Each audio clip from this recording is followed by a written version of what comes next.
Welcome to ब्रांडशाला। मैं कमल कुमार, आपका host, आपके लिए लेकर आया हूँ एक मिस्टर जुनैद खान, जो कि एजुकेटर है, जो कि अपने फील्ड के अंदर उनको 8 से 10 साल का एक्सपीरियंस है।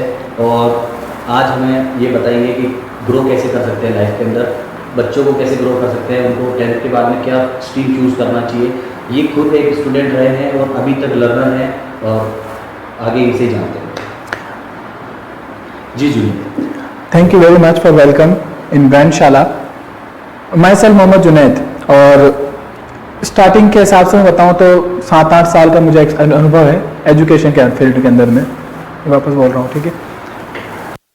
स्टार्टिंग की जर्नी से अगर मैं शुरू करूँ, शुरू से बताना। 7-8 ईयर्स का मुझे लर्निंग, जैसे सर ने मुझे बताया कि लर्नर के तौर पे ही शुरुआत हुई। एजुकेशन के फील्ड के अंदर में लर्निंग बहुत मस्ट है, और नॉलेज अगर आपके पास है और सीखने को आपको मिलता रहता है, तो आप सीखने के आपके अंदर चाहत होनी चाहिए। ओके, तो जुनैद, हम आज एक पर्सनल क्वेश्चन आपसे करते हैं। स्टार्टिंग का हम उसी से लेते हैं कि आपने जो बच्चे 10th कर लेते हैं या जो 12th कर रहे होते हैं, उनका सबसे बड़ा दिमाग के अंदर कंफ्यूजन यही होता है कि वो क्या स्ट्रीम चूज़ करें, क्या करियर चूज़ करें। तो जब आप 10th में थे, तो मैं जानना चाहूँगा आपका एक्सपीरियंस कि आपने कैसे उसको ओवरकम किया था, क्या चीज़ किया था। ये जो प्रॉब्लम आप बता रहे हैं ना, ये हर स्टूडेंट के साथ होती है, और कहीं ना कहीं आपने भी एक्सपीरियंस की है, मैंने भी एक्सपीरियंस की है, और सब स्टूडेंट इसका एक्सपीरियंस करते हैं। आज भी जब मैं पढ़ाने जाता हूँ तो 10th बोर्ड के अंदर में मेरी फर्स्ट क्लास, मेरी यही कोशिश होती है कि बच्चों को सबसे पहले एग्जाम के बारे में समझाया जाए कि आप एक्चुअल में किस फील्ड में जाना चाहते हैं। तो मैं कोशिश करता हूँ, बच्चों से इंटरेक्ट करता हूँ, कि इनसे पूछता हूँ कि आपको आगे भविष्य में क्या चीज़ दिखाई दे रही है, क्योंकि आज की जो जनरेशन है वो बहुत ज़्यादा ऑनलाइन बेसिस पर और कंटेंट रिसर्च पे बहुत वर्क करती है, जो हमारे वक्त में नहीं था। जब मैं स्टूडेंट, जब 10th क्लास में जब मैं आया था, तो उस वक्त बहुत सारे फील्ड थे, लेकिन इतने नहीं थे। जैसे यूट्यूब वगैरह, इंस्टा, फेसबुक वगैरह पे हम इतना ज़्यादा कंटेंट क्रिएटर नहीं देखते थे। और उस फील्ड के अंदर में, एजुकेशन के अंदर में सबसे ज़्यादा इंजीनियरिंग जो टॉप क्लास हुआ करता था, और आज भी है, उसकी हुई है। इंजीनियरिंग है, डॉक्टर है, कॉमर्स फील्ड में अगर आप जाओगे तो अकाउंटेंट, ये सब हमारे सामने आते थे। तो कंफ्यूजन सब में होता है, लेकिन मेरा ऐसा मानना है कि अगर आपका गोल फिक्स है इस फील्ड में और इतना ही अचीव करना है, तो मुझे नहीं लगता है कि कंफ्यूजन की कोई बात होनी चाहिए। ठीक है, बहुत अच्छी बात बोली सर ने कि जब आप 10th में होते हैं, जब आप 12th में होते हैं, तो आपको कंफ्यूजन नहीं होना चाहिए कि मैं किस फील्ड में जाऊँ। आपने जो 10th तक चीज़ें जो आपने सीखी है, जो आपने 12th तक जो चीज़ें सीखी है, जो आपका एक्सपीरियंस है, जो आपका एटमॉस्फेयर है, उसके हिसाब से आप अपना डिसीजन लीजिए। ठीक है, और आजकल इन्फॉर्मेशन बहुत ज़्यादा अवेलेबल है इंटरनेट के ऊपर। आप किसी भी गूगल पर जाएंगे, किसी भी सर्च करेंगे, तो आपको हर फील्ड के प्रोज एंड कोन्स मिलेंगे, जिसमें आप डिसाइड कर सकते हैं कि मुझे कौन सा स्ट्रीम लेना है। मुझे साइंस स्ट्रीम लेना है, मुझे कॉमर्स लेना है, मुझे मेडिकल लेना है, मुझे आर्ट्स लेना है। आप हर किसी भी फील्ड में जा सकते हैं, बस आपका इंटरेस्ट होना चाहिए उस फील्ड के अंदर। Thank you Junaid. और अगर हम दूसरी बात करें, जब आपने फील्ड चूज़ कर लिया था, जब आपने अपना मैथ्स, आपने बीएससी लिया था, ठीक है, तो बीएससी करने का जो एक्सपीरियंस है वो क्या था आपका, और उससे आपने मतलब आपका कॉलेज के कुछ एक्सपीरियंसेस बताइए हमारे साथ। बीएससी चूज करने का मेरा इरादा 10th तक तो बिल्कुल नहीं था। इवन 11th क्लास तक भी मेरा कोई ऐसा मैटर नहीं था कि मुझे एजुकेशन फील्ड में ही जाना है। ये कोइंसिडेंटली हो गया। मैं स्टूडेंट लाइफ में, जब हम उस वक्त थे तो इतना ज़्यादा आसपास इतना कंटेंट नहीं होता था, तो स्टूडेंट का कन्फ्यूजन होना जाहिर सी बात है। हम स्टूडेंट्स के तौर पे, टीचर के तौर पर बात करते थे, जितने भी हमारे फील्ड के अंदर में होते थे। इंजीनियर है तो हम पूछते थे कि आपका क्या एक्सपीरियंस है, आगे क्या स्कोप होने चाहिए। तो 10th तक तो मुझे ये क्लियर हो गया था कि मुझे इंजीनियरिंग फील्ड में ही जाना है, और इसीलिए मैंने साइंस में मैंने आपको बताया कंफ्यूजन नहीं होगा तो आपको फील्ड करने में बहुत आसानी होगी। 10th से पहले ही मेरा गोल क्लियर था कि मुझे साइंस की फील्ड में जाने के मेरा इंटरेस्ट है, मतलब मुझे इंजीनियर बनना है, और मुझे इंजीनियर बनने के लिए मिनिमम इतने परसेंटेज की रिक्वायरमेंट होगी, और मुझे इतना टाइम मैनेजमेंट करना होगा। और उसी बेस पे फिर मैंने 11th क्लास में साइंस बेस ले लिया। लेकिन उसके बाद जब मुझे लगा कि नहीं, मैंने ये शायद हो सकता है कि ये मेरे लेवल से थोड़ा ज़्यादा हो रहा है, मैं इसको शायद आगे अचीव नहीं कर पाऊंगा, कुछ खास इसमें अनुभव नहीं कर पाऊंगा। मेरा रुझान बिजनेस की तरफ भी हुआ, और आगे मेरा काफ़ी हद तक 10th क्लास तक, जैसे मैं देखता हूँ कि जब कोचिंग हम पढ़ते थे, तो ज़्यादातर जो मेरे रिस्पॉन्स मुझे मिलता था वहाँ पर आसपास, तो जैसे मुझे फ्रेंड को क्वेश्चन समझाना होता था तो मैं उसको एक्सप्लेन करता था, तो वो मुझे ऐसा बोलते थे कि आप इस फील्ड में अपना करियर चूज कर सकते हो क्योंकि आप एक्सप्लेन अच्छा करते हो। किसी टॉपिक को अच्छा एक्सप्लेन करते हो तो शायद ये आपका पैशन हो सकता है। तो 11-12 तक मुझे इस चीज़ का थोड़ा सा लगा कि हाँ शायद इस फील्ड को आप करियर बना सकते हैं। और बिलीव मी, ये जैसे ही मैंने स्विच किया तो मुझे इंजीनियर से ज़्यादा इसमें मज़ा आया 12 के बाद। तो इसीलिए फिर वहाँ से फिर कॉलेज और फिर सब। बट पता है सर क्या होता है, जैसे जब मैं 10th में था, ठीक है, तो मेरा उस टाइम पे जो थिंकिंग प्रोसेस था वो उस हिसाब से चल रहा था कि मेरे फ्रेंड ने भी अगर मैथ्स में एडमिशन लिया है, अगर उसने साइंस लिया तो मुझे भी साइंस लेना है, क्योंकि अगर मैंने आर्ट्स लिया या कॉमर्स लिया तो वो हमको थोड़ा ऐसे जज करते थे कि आपने आर्ट्स लिया है पढ़ता नहीं होगा, कॉमर्स लिया पढ़ता नहीं होगा। मतलब उनके हिसाब से ये था, जब मेरा जो क्लासमेट थे उनके हिसाब से ये था कि जो आपने साइंस लिया है तो ही आप अच्छा पढ़ रहे हो, नहीं तो आप अच्छा नहीं पढ़ रहे हो। ठीक है, तो उसमें आपका क्या टेक है? हाँ, ये जो चीज़ आप बता रहे हो ना, ये बहुत कॉमन केस है, ये हर साल होता है और ये हमेशा होता है कि जैसे ये एक्चुअली माहौल की वजह से होता है कि अगर स्टूडेंट टॉपर है, अच्छा मार्क्स ला रहा है, 90-92% ला रहा है, हालांकि उसका कंसेप्ट वो ठीक है, पढ़ाई में अच्छा है, लेकिन उसका पैशन आर्ट्स में अच्छा है, वो राइटर अच्छा है, हो सकता है कि उसको अकाउंटेंसी में बहुत अच्छा हो, और कंटेंट क्रिएटर के जैसा मैंने कहा उसको वीडियोस बनाना अच्छा लगता है, एजुकेशन फील्ड में वो जाना चाहता है, बट घर वालों का प्रेशर उसके माइंड में कहीं ना कहीं क्लिक रहता है कि 92% लेने के बाद भी आप आर्ट्स ले रहे हो, तो ये भी उसके दिमाग में रहता है। तो इस वजह से भी कई बार हम देखते हैं कि बच्चा फ्लो में भेड़ चाल जिसे हम कहते हैं ना, वो सब्जेक्ट चूज कर लेता है। तो जैसा सर ने बताया, आपको किसी भी इंटरेस्ट के अकॉर्डिंग करें, आप अपने आप को देखिए, आप अपने आप को असेसमेंट कीजिए किस चीज में अच्छे हो। ठीक है, आप अपना इकिगाई काउंट कीजिए। इकिगाई एक बहुत अच्छा जीने का पर्पस निकालते हैं। जापान के अंदर एक आइलैंड है, ओकिनावा आइलैंड, वहाँ पे सभी लोगों का जो एवरेज लिविंग एज है वो 80 साल इसी वजह से है क्योंकि इकिगाई पता है। इकिगाई मतलब आपके जीने का पर्पस, मतलब आपको किस फील्ड में आगे जाना है, आपको किस चीज़ में इंटरेस्ट है, आपको किस चीज़ को, किस काम को करने में आपका दिल अच्छा लगता है, आपको दिल करता है उस काम को करने में। तो जब आपका दिल उस काम को करने में होगा तब आप उस काम को बहुत अच्छे से कर सकते हो, बहुत बेहतरीन से कर सकते हो, चाहे आपको उसका चार्जेस मिले, पैसा मिले या ना मिले। कुछ एग्जाम्पल उसमें है शाहरुख खान, लता मंगेशकर, सचिन तेंदुलकर, विराट कोहली, इन सभी हमारे जो आइडल्स हैं इनको हम देखते हुए आ रहे हैं कि इनका जो इंटरेस्ट था, इनका जो किसी भी फील्ड में जिस फील्ड में ये गए थे उसी फील्ड में इनका इंटरेस्ट था, तो ये आज उस फील्ड के टॉप 1% में चले गए। तो आपको अगर टॉप 1% में जाना है तो अपने इंटरेस्ट का टॉपिक लीजिए और अपने इंटरेस्ट से काम कीजिए। तो आजकल जैसे कि हम देख रहे हैं कि स्किल्स बहुत इंपॉर्टेंट हो गए स्टूडेंट की लाइफ के लिए या स्टूडेंट के लिए, सभी के लिए स्किल्स बहुत ज़्यादा इंपॉर्टेंट है। तो आपके हिसाब से जो सॉफ्ट स्किल्स हैं और हार्ड स्किल्स हैं, जैसे कम्युनिकेशन हो गया, ड्राइविंग हो गया, है ना, ये चीज़ें, ये स्किल्स कैसे इम्प्रूव कर सकता है कोई, और इन स्किल्स का कितना इंपॉर्टेंस है उनकी लाइफ में? स्किल्स का इंपॉर्टेंस तो शुरू से ही रहा है, स्टार्टिंग से रहा है। अगर आप लर्निंग के साथ साथ स्किल्स पे भी अपना काम करते हो, आपने नोटिस किया होगा कि फॉरेन कंट्रीज के अंदर में स्किल्स पे ज़्यादा जोर दिया जाता है। वो लोग लर्निंग के साथ साथ नॉलेज पे भी काम करते हैं, तभी वो हमसे काफ़ी हद तक आगे भी हैं। जापान, चाइना, इसका एग्जाम्पल हम देखते ही हैं। इनोवेशन जब भी आ सकता है जब आप अपनी लर्निंग के साथ स्किल्स पे भी काम करेंगे।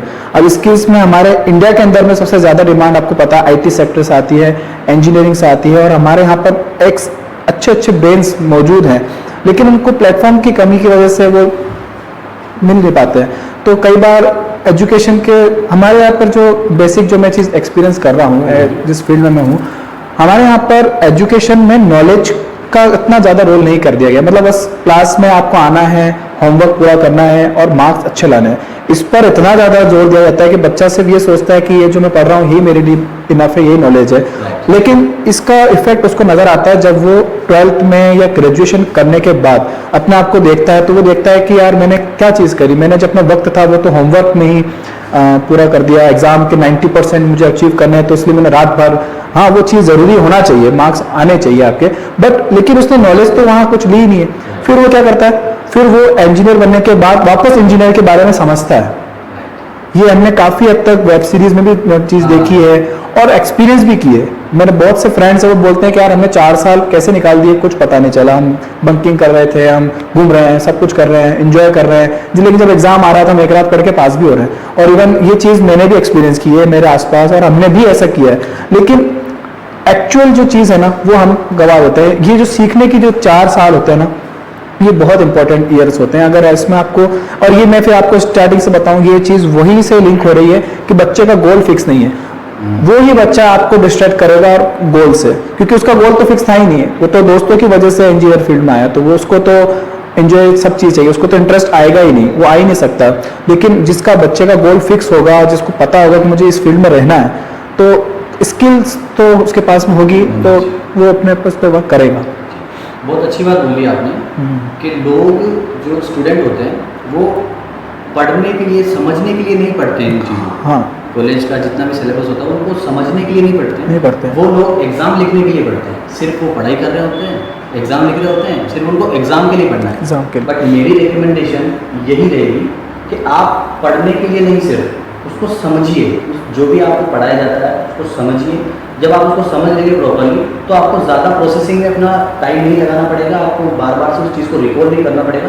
जब आप क्लासेस को अच्छे से सुन रहे हैं, अच्छे से समझ रहे हैं, तो ये मेरा एक्सपीरियंस बताता हूँ सर। मैं जो मेरे को मैडम बोलते थे कि आपकी कैचिंग पावर बहुत अच्छी है, लेकिन कैचिंग पावर जैसी कोई चीज़ नहीं होती है। आपके अंदर से जब आप क्लासरूम के अंदर बैठे हैं तो आपको वहाँ पे प्रेजेंट होना चाहिए, मेंटली भी फिजिकली भी। ठीक है, आप जब बैठे क्लासरूम के अंदर, आप जो मैडम पढ़ा रहे, जो सर पढ़ा रहे, उसको प्रॉपरली सीखिए, समझिए। सिर्फ एग्जाम लिखने के लिए मत पढ़िए कि हाँ मैं घर जाके इसको देख लूँगा, ये करूँगा। ये चीज़ें नहीं होती है। जब आप रियल लाइफ में आते हैं तो आपकी जितना आपने नॉलेज है, जितना आपने सीखा, जितना आपने समझा है, वही आपके आगे फील्ड में, जॉब में, सभी जगह पे वही काम आता है। ठीक है, बहुत अच्छी बात ये आपने बोली, इसको मैं हाईलाइट करूँगा। ठीक है, और आपने जैसा बोला है कि जो स्किल्स है, जैसे आजकल बहुत टाइप के स्किल्स आते हैं। हमारे इंडिया में माइंड की कमी नहीं है, बहुत अच्छे अच्छे ब्रिलियंट माइंड्स हमारे इंडिया से आउट ऑफ इंडिया चले गए। जैसे आपने देखा होगा गूगल के CEO मिस्टर सुंदर पिचाई, वो बाहर चले गए। सत्य नडेला, बहुत से बड़े बड़े जो CEOs हैं, जो CMOs हैं, CTOs हैं, वो सारे इंडिया से गए हुए। बहुत सारे डॉक्टर्स हैं जो कि इंडिया से गए हुए। मतलब टैलेंट इंडिया के अंदर बहुत ज़्यादा है, स्किल्स इंडिया के अंदर बहुत ज़्यादा है, बट उनको एक राइट प्लेटफॉर्म नहीं मिल पा रहा है, जिसकी वजह से वो अपने स्किल्स को इन्हेंस कर सकें और आगे बढ़ सकें। तो मैं गवर्नमेंट से यही रिक्वेस्ट करूँगा कि प्लीज़ आप जितने भी हमारे इंजीनियर्स हैं, एंटरप्रेन्योर्स हैं, बिजनेसमैन हैं, उनको आप सपोर्ट कीजिए, उनको प्लेटफॉर्म प्रोवाइड कीजिए जिनसे कि वो ग्रो कर सके और वो इंडिया में ही make in India, made in India product बना सके। वो एक्चुअली प्रॉब्लम क्या है, जो आपने बोला ना कि गवर्नमेंट सपोर्ट करना चाहिए, गवर्नमेंट सपोर्ट कर रही है काफ़ी हद तक। बहुत सी गवर्नमेंट्स में इसके लिए अलग से बजट आता है कि वो लोग से सॉफ्ट स्किल का आपने नाम लिया, तो गवर्नमेंट की बहुत सी स्कीम्स हैं स्किल से रिलेटेड। बट होता है, प्रॉब्लम क्या है कि वो स्किल्स का जो प्रोग्राम है वो इम्प्लीमेंट नहीं हो पा रहा है, वो कहीं ना कहीं अटक जाता है या रह जाता है, अवेयरनेस नहीं होती है। और वो बजट फ्रेंडली भी होना चाहिए। जैसे अगर किसी बच्चे को या किसी एक इंसान, युवा को एंटरप्रेन्योर बनना जाए, फिर उसको बिजनेस फील्ड में जाना है, तो उसके साथ में इतना प्रोसेस है कि वो प्रोसेस में ही उलझा रह जाता है और कहीं ना कहीं उसका फिर डिस्ट्रैक्शन हो जाता है, उसका बजट काफ़ी हद तक। क्योंकि हम देखते हैं एक बिजनेस मिनिमम 5 से 10 लाख रुपए की डिमांड रखता है। छोटा सा बिजनेस भी हम देखें तो मिनिमम आपके पास 2.5 से 3 लाख होने चाहिए, जितना एक मिडिल क्लास अफोर्ड नहीं कर पाता कई बार। और जब वो बैंक के थ्रू जाता है, लोन लेता है और फिर जब उसको वापस इंप्लीमेंट करता है, तो उसका एक्स्ट्रा बजट उसको कहीं ना कहीं प्रॉब्लम करता है। और ये जो 5 से 6 महीने का जो प्रोसेस है, क्योंकि इस चीज़ को मैंने भी एक्सपीरियंस किया है बिजनेस फील्ड के अंदर में, तो 5 से 6 महीने सिर्फ और सिर्फ इसके रजिस्ट्रेशन में, साइनिंग अमाउंट्स में रखता है। आपको पता है फॉरेन के अंदर में, अमेरिका इसमें से फील्ड्स के अंदर में, बिजनेस फील्ड में अगर आप जाना चाहते हो तो वहाँ पर 1 डोर सिस्टम होता है। सिर्फ 1 घंटे या 1 दिन या कुछ घंटों का प्रोसेस होता है और ओनली एक फॉर्म के जरिए से वो सब चीज़ें हो जाती है। तो वहाँ पर उनका टाइम बच रहा है और उस टाइम का मैनेजमेंट से वो बहुत कुछ कर सकता है, इसीलिए वो कहीं ना कहीं स्किल्स में और बिजनेस में हमसे आगे हो जाते हैं। वहाँ पे बहुत सारे बिजनेसेस बड़े बनते हैं, बड़े बन जाते हैं, क्योंकि इंडिया के अंदर नहीं है। यही होता है सर, जब गवर्नमेंट आपको प्रॉपर्ली सपोर्ट करती है, जब आपका एटमॉस्फेयर आपको प्रॉपर्ली सपोर्ट करता है, जब आपके पेरेंट्स आपको प्रॉपर्ली सपोर्ट करते हैं, तो आपको किसी भी फील्ड में टॉप 1% बनने से कोई नहीं रोक सकता। सही बात है। और होता क्या है कि एक मिडिल क्लास के लिए ज़्यादा ऑप्शंस नहीं होते हैं। अगर वो कुछ करना चाहता है तो उसको बहुत लेयर बाय लेयर बहुत ऊंचा जाना पड़ता है। सबसे पहले अपने पेरेंट्स को कन्विंस उसको करना पड़ेगा, फिर अपने गोल से पहले वो कन्विंस होना होगा कि मुझे एक्चुअल में करना है कि, और फिर उसके बाद मौके बहुत कम होंगे। अगर उसके पास में पेरेंट्स का कन्विंस पावर आ गया है, दोस्त से फील्ड आ गया, अच्छा मोटिवेशन आ गया है, तो अब वो एक ही बार ट्राई करेगा उसको। अगर उसमें वो फेल या पास 50-50 प्रोबेबिलिटीज में होती है। अगर वो पास हो गया तब तो बहुत अच्छी बात है, लेकिन अगर वो फेल हो जाता है फर्स्ट अटेम्प्ट में तो उसके पास सेकंड अटेम्प्ट का चांस उसको नहीं मिल पाता है। वो चीज़ एक हाई बजट के फैमिली के अंदर में ही पॉसिबल है। ये मैंने भी ऑब्जर्व किया है कि जो हमारे जो पेरेंट्स होते हैं ना, वो बच्चों को फेल नहीं होने देते, समझ लो आप। जैसे जब आप failure is the most Most powerful important thing। Lesson, ये सभी लोग बोलते हैं, शाहरुख खान बहुत बार फेल हुए, सभी लोग बहुत बार फेल हुए, ठीक है। तो फेलियर सबसे बड़ा सक्सेस है, मतलब आप सक्सेस की सीढ़ी पे हो जब आप फेल होते हो, आप एटलीस्ट कुछ कर रहे हो। तो मैं पेरेंट्स से, जो सभी एल्डर हैं, उनसे यही रिक्वेस्ट करूँगा, जब आपका बच्चा कुछ कर रहा होता है तो उसको मेंटली सपोर्ट कीजिए, उसको इमोशनली सपोर्ट कीजिए कि आप अगर फेल भी होते हैं तो कोई इशू नहीं, आप कीजिए अपना जो भी आप करना चाहते हैं, हम आपको सपोर्ट करते हैं। तो उससे जो आपका बच्चा है उसको मोटिवेशन मिलेगा, क्योंकि आप समझ सकते हैं कि बिजनेस कोई चालू करता है तो बहुत सारे Hurdles होते हैं। बहुत सारी डिफिकल्टीज होती है उसके बीच में, बहुत सारे लाइसेंस प्रोसेस, Tax process। बहुत सारी चीज़ें हैं ना। तो उन सब चीज़ों को वो कर रहा है, उसके साथ में उसको ये भी डर है कि अगर मैं कहीं फेल हो गया तो सोसाइटी क्या बोलेगी, मुझे पेरेंट्स क्या बोलेंगे। तो आप अपने बच्चे को इतना उसको छूट दीजिए कि आप जो करना चाहते हैं वो कीजिए, हम आपके साथ हैं। बस आप इतना सा उसको बोल देंगे तो उसके दिल में मतलब वो कुछ भी कर सकता है, पहाड़ तोड़ सकता है, ठीक है। तो आप प्लीज़ उनको सपोर्ट दीजिए। फेलियर इज द फर्स्ट की ऑफ सक्सेस, Right। ये इसीलिए कहा जाता है। अगर आप फेल हो रहे हैं तो इसका मतलब आप फर्स्ट लेवल पार कर चुके हैं, अब सेकंड लेवल आपको फेल नहीं होगा, वो सक्सेस ही होगा, और बियॉन्ड द, कहते हैं ना उसको, बियॉन्ड द सीन होगा। बिल्कुल बहुत बहुत अच्छी बात है। जैसे शाहरुख खान साहब ने एक बात बोली थी कि अगर आप चांद के लिए छलांग नहीं मारेंगे तब आप 11वें माले 12वें माले तक भी नहीं पहुंच पाएंगे। तो आप छलांग मारने से मत डरिए, आप छलांग मारिए, क्या होगा। जैसे एक बहुत पुराने शायर है, उन्होंने बोला था, क्या होगा जो हम डरें, अगर कुछ नहीं होगा तो तजुर्बा होगा, ठीक है। तो आप तजुर्बे के लिए काम कीजिए, एक्सपीरियंस के काम कीजिए, एक्सपीरियंस के लिए काम कीजिए। फेल सक्सेस ये कुछ नहीं होता है, आप सिर्फ लगे रहिए, काम करते रहिए।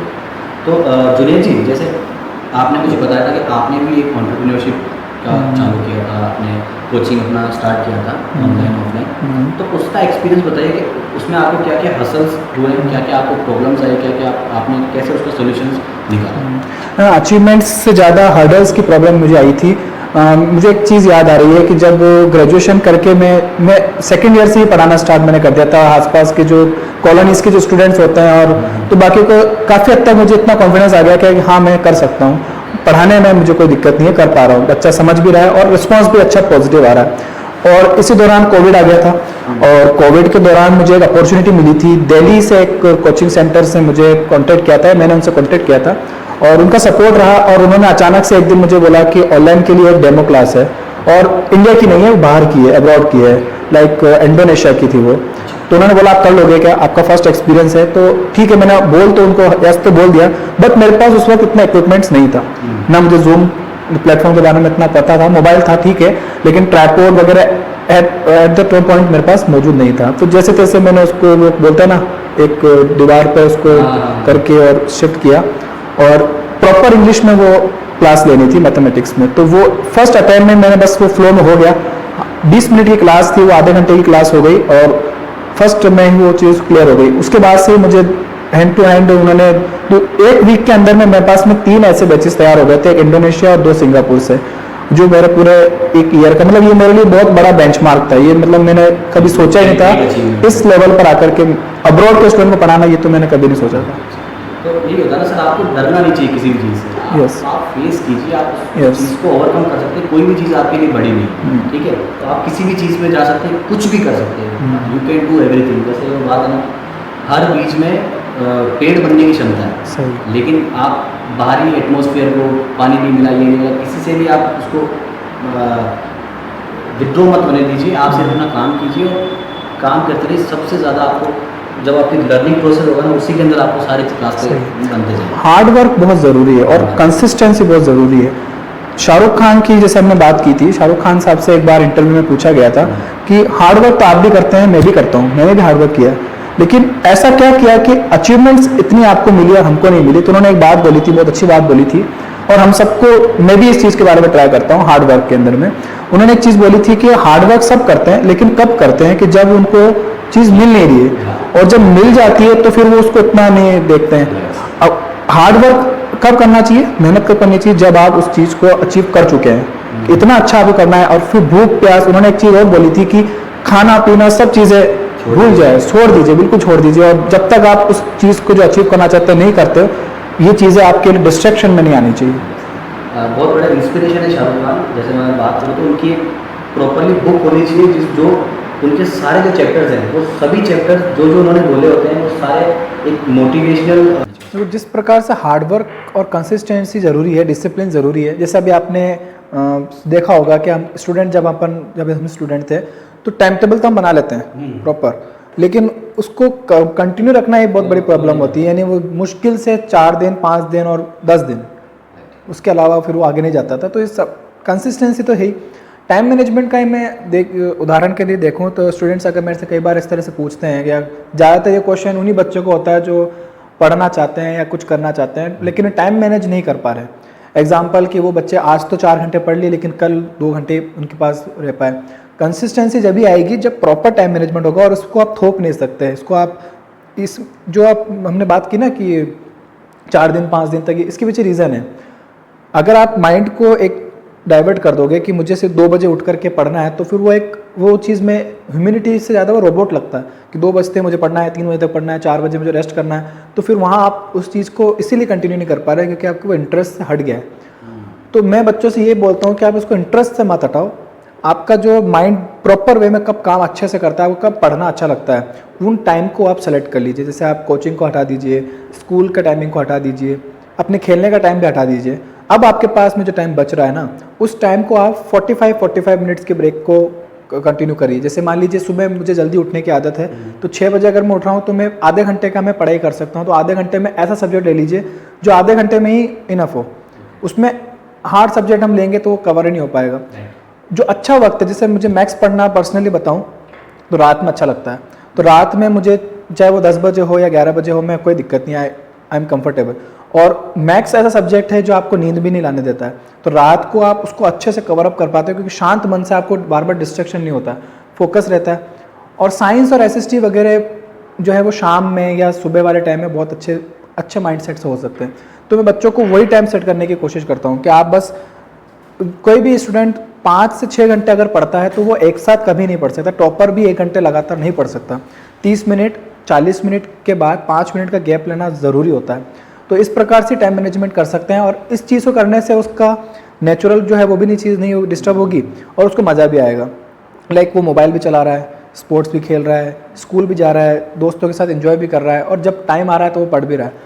और इसमें एक और चीज़ हम जोड़ सकते हैं कि मैं हमेशा क्लास में एक चीज़ बोलता हूँ कि जब आप खेलते हो तो आप पढ़ने की बात नहीं करते हो उस वक्त, लेकिन जब आप पढ़ते हो तो आप खेलने की और इधर उधर की सब बात, तो ये आपका सबसे बड़ा नेगेटिव पॉइंट है जो आपको डिस्ट्रैक्ट कर रहा है क्लास में। अगर आप फोकस होकर पढ़ोगे, भाई बचपन में जब हम 10th क्लास में थे तो मैं अपनी क्लास में 2nd, 3rd, 1st ऐसा आ जाता था, लेकिन बावजूद उसके मैं बैक बेंचर भी था।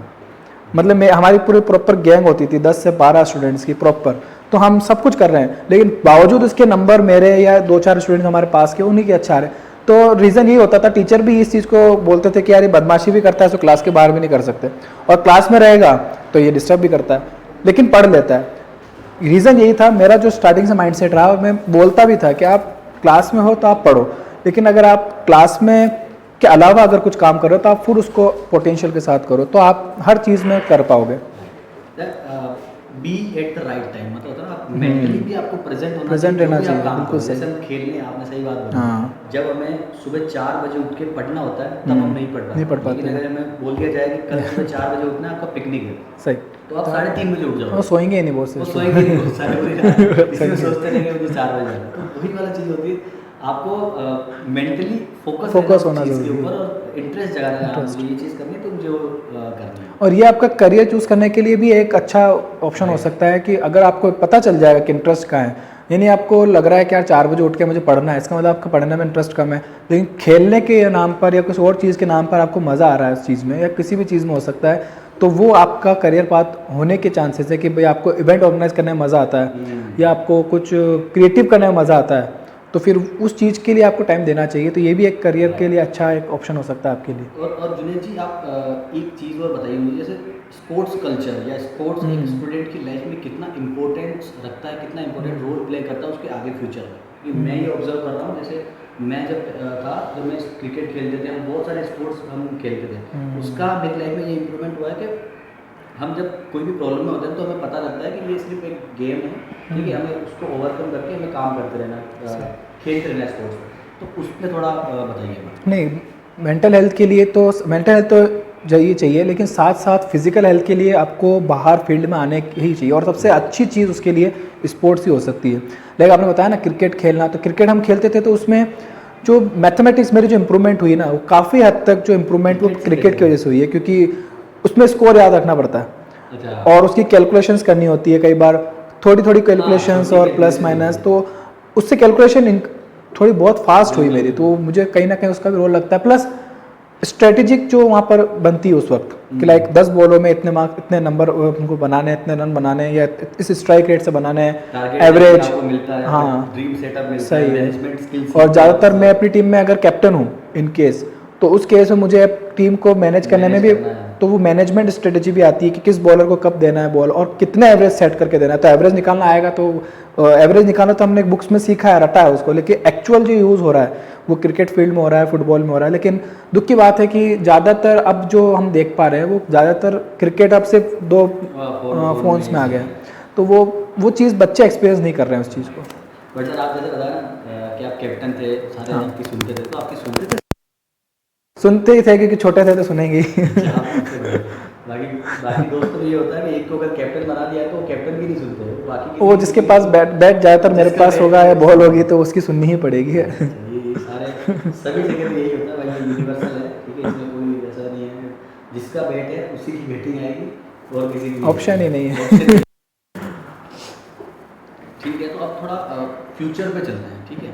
जैसे फ्यूचर में कोई स्पोर्ट्समैन बनना चाहते हैं, कोई एक्टर बनना चाहते हैं, डायरेक्टर बनना चाहते हैं, सिंगर बनना चाहते हैं, तो उसमें कैसे उनको पाथ चूज़ करना चाहिए, तो उसको पाथ चूजिंग का प्रोसेस है वो बताइए, पढ़ाई को हटा के।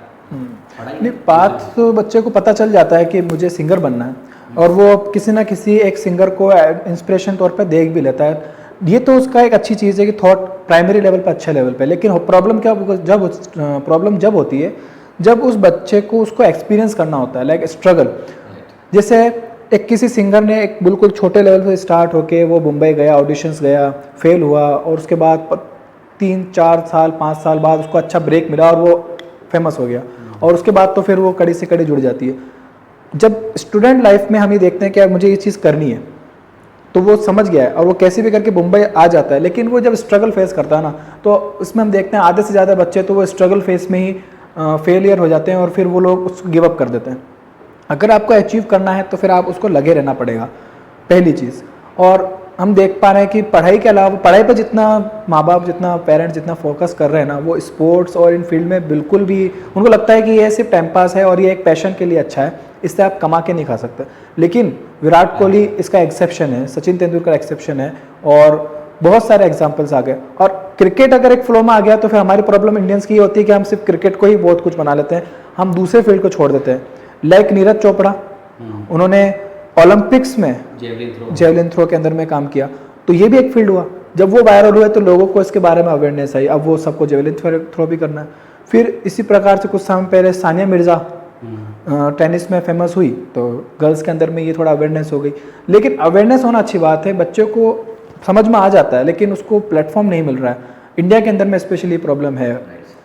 और इसी सेम पॉइंट के हिसाब से, जैसे जो भी स्पेशली एबल्ड लोग होते हैं, ठीक है, स्पेशली एबल्ड जो सुन नहीं पाते हैं, कुछ देख नहीं पाते हैं, किसी भी कैटेगरी से वो आते हैं, उनको कैसे आप मोटिवेटेड रखते हैं? आपकी क्लासेस में ऐसे बंदे होते हैं जो नहीं, ऐसे फिलहाल मेरे को इतना एक्सपीरियंस इसमें नहीं हुआ है इतना।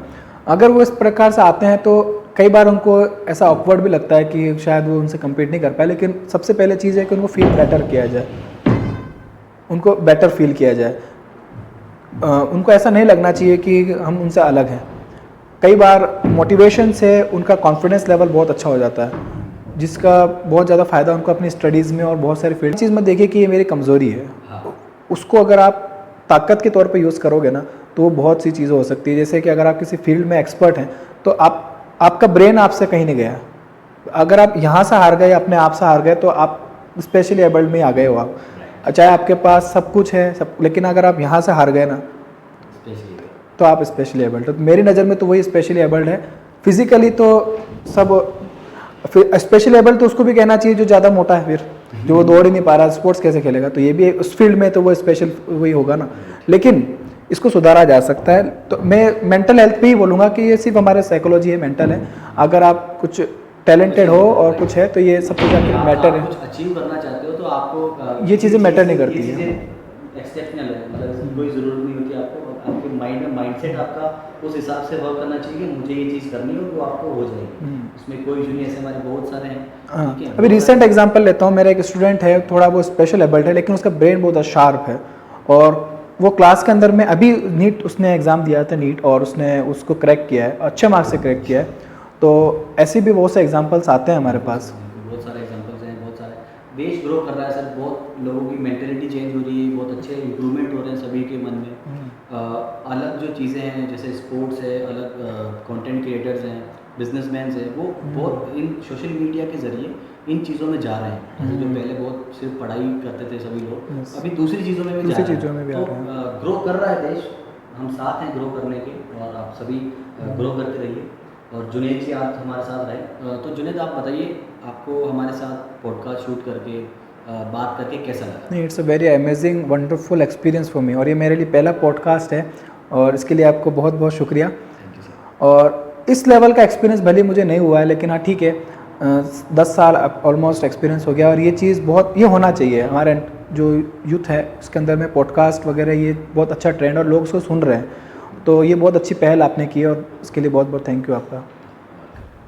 सर क्या होता है कि जो पॉडकास्ट जो थिंग है, वो लोग जैसे आपने बुक पढ़ते हो, पॉडकास्ट भी उसी की जैसे होता है। ठीक है, क्योंकि आप जो शॉर्ट फॉर्म जो रील्स देखते हो ना, उसमें आपका जो माइंड है ना, उसका फोकस हटता है, क्योंकि आप एक टॉपिक पे बात नहीं कर रहे हो, एक टॉपिक को देख नहीं रहे हो, बार बार अलग अलग टॉपिक चला जाता है।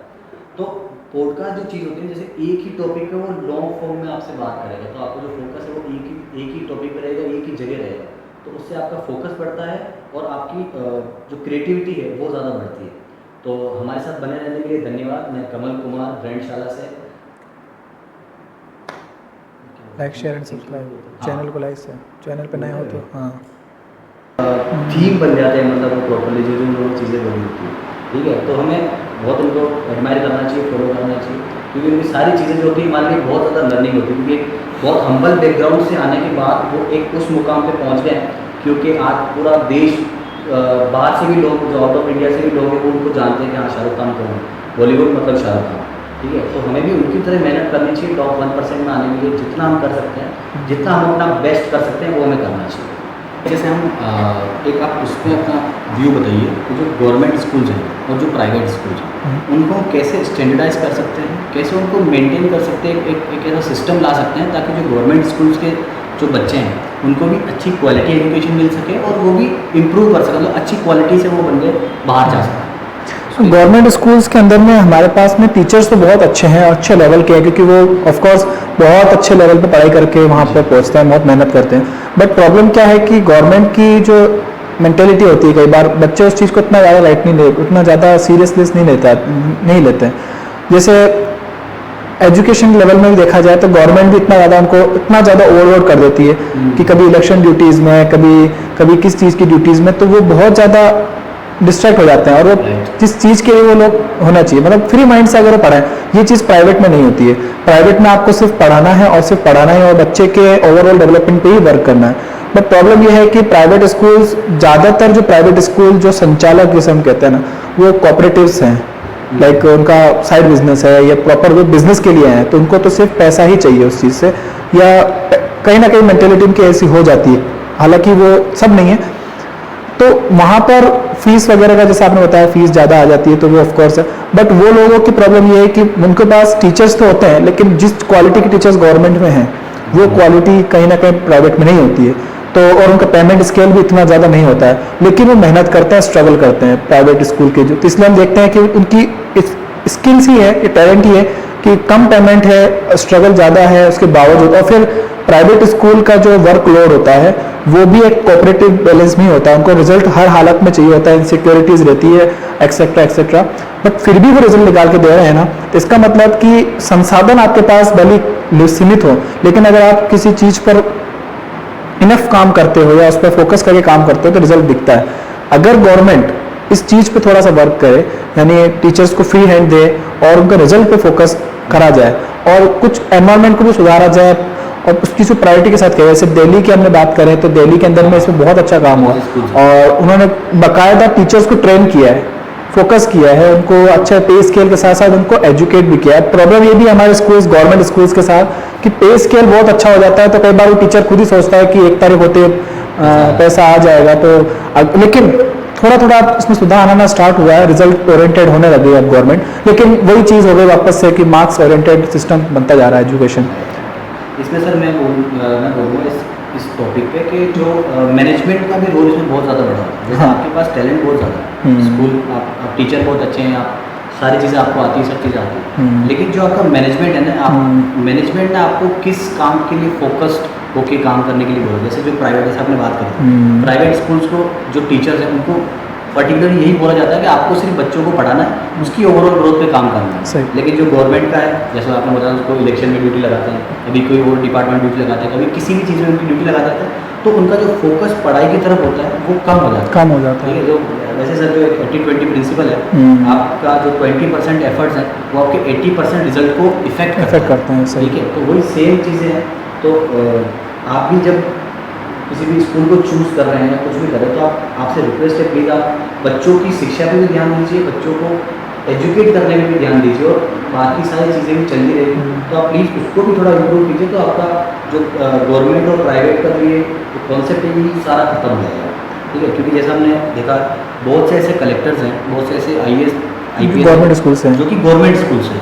ठीक है, क्योंकि उन्होंने अच्छे से मेहनत करी है, अच्छे से वो सारे प्रोसेस को फॉलो करते हैं और फिर वो गवर्नमेंट के जो टॉपर बनते हैं। सही है। ठीक है, तो उनमें उन चीज़ों को इम्प्रूव करना चाहिए आप सभी लोगों को के लिए भी। और जब आप कुछ करना चाहते हैं ना, जब हमें टैलेंट है तो आपको कोई नहीं रोक सकता, आप तो जाएंगे कर लोगे आप, चाहे गवर्नमेंट हो या प्राइवेट हो, डजंट मैटर, आप कर लोगे, कोई दिक्कत नहीं।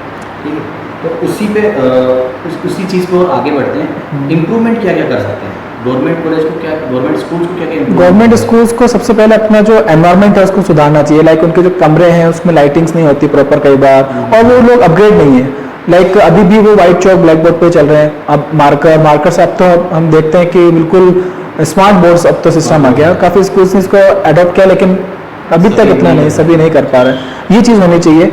और कई गाँव के अंदर में हम देखते हैं वाईफाई सुविधा नहीं होती है, मोबाइल डेटा की सुविधा नहीं होती है, हाइजीनिक प्रॉब्लम होती है और रीच नहीं हो पाती है, स्टूडेंट्स आ ही नहीं रहे हैं। स्टूडेंट्स अगर स्कूल में आएंगे, प्रॉपर आते हैं, तो वो कितनी देर के लिए आ रहे हैं। कई बार ऐसा होता है कि बच्चे से लंच के बाद ही चले जा रहे हैं। अवेयरनेस होनी चाहिए, उनको कुछ ना कुछ ऐसा उनको करना होगा। जैसे मिड डे मील स्कीम एक बहुत अच्छी स्कीम है जिससे अट्रैक्शन बढ़ा है स्टूडेंट्स का, बट फिर भी कोचिंग सेक्टर्स ने भी इसको इफेक्ट किया है। बच्चा ये सोचता है कि स्कूल में तो क्या पढ़ाई होगी, हम सीधा कोचिंग में पढ़ लेंगे, तो इस चीज़ का बेनिफिट फिर दूसरे टीचर्स उठाते हैं। प्राइवेट स्कूल्स में सबसे ज़्यादा कोचिंग कल्चर फैलने का यही रीज़न है। जब आप टीचर को पेमेंट इतना नहीं देंगे, लाइक आप 10,000 5,000 अगर किसी टीचर को पेमेंट दे रहे हैं, तो फिर वो कुछ ना कुछ तो करेगा। तो अगर उसके पास जब ऑफर आता है कि एक्स्ट्रा पढ़ाने के लिए, तो कमज़ोर स्टूडेंट की तरफ से भी आता है, टॉपर्स की तरफ से भी आता है, तो फिर वो उसको मना क्यों करेगा। वो अपने रिजल्ट को सुधारने में लग गया। अब होता क्या है कि ये कल्चर इतना ज़्यादा कोऑपरेटिव हो गया कि हम कोचिंग संस्थानों को दुकान कह दें तो गलत नहीं होगा। जी सर, शिक्षा की दुकानें हो गई बहुत सारे, बट यहाँ पे बहुत सारे अच्छे टीचर्स हैं जो कि बच्चों को अच्छे से पढ़ा रहे हैं और कम फीस के अंदर पढ़ा रहे हैं। जैसे खान सर का मैं यहाँ पे नाम देना चाहूँगा। उनका बहुत अहम भूमिका है। अपने बिहार में बहुत सारे कोचिंग ऑनलाइन कोचिंग कर रहे हैं। उनकी जो फीस है वो बहुत मिनिमम फीस रखी हुई है उन्होंने, जो भी उनके कोर्सेज होते हैं। उन्होंने IAS के लिए, UPSC के लिए, RPS के लिए, सभी कोर्सेज के लिए उन्होंने सभी एग्जाम्स के लिए उन्होंने कोर्सेज रखे हैं और उनकी फीस भी बहुत कम है। तो जैसे आप जैसे जो ऑनलाइन एजुकेटर्स हैं, मैं उनसे रिक्वेस्ट करूँगा कि आप भी इस कॉन्सेप्ट में जाना चाहें कि आप, क्योंकि देखिए आप एक कोचिंग ऑफलाइन कोचिंग में रह के आप सिर्फ 50 बच्चे 100 बच्चों को ही पढ़ा सकते हैं, लेकिन आप ऑनलाइन में उसमें कोई लिमिट नहीं, आप कितने भी बच्चे पढ़ा सकते हैं। तो आपसे रिक्वेस्ट है कि कम फीस रखें और अच्छा उसको इम्प्रूव करने की कोशिश करें। जो सभी एजुकेटर्स जो देख रहे हैं ऑनलाइन जो पढ़ाते हैं, क्योंकि आपके जो रिसोर्सेज है वो तो फिक्स है, ठीक है, आपके जो कैमरा है, जो भी चीज़ें आपके इक्विपमेंट है, वो सारी चीज़ें सीमित है, लेकिन आप स्टूडेंट कितने भी ला सकते हैं। तो आपसे रिक्वेस्ट है कि आप फीस को थोड़ा, अब इसमें भी एक प्रॉब्लम हो जाती है कि पेरेंट्स को ऐसा लगता है कि यार एक कम फीस ले रहा है तो इसमें इतना टैलेंट नहीं होगा। जहाँ अच्छी फीस मिलेगी तो पेरेंट्स है उसके पास में इतना कंडीशन ना हो, वो अरेंज करेगा इतना ही बड़ा कोचिंग सेंटर में डालने की, वो क्योंकि वो अपने बच्चे के लिए अच्छा ही चाहते हैं, फ्यूचर अच्छा बनाना चाहते हैं, बट वो क्वालिटी को नहीं देख रहे हैं उस चीज़ में।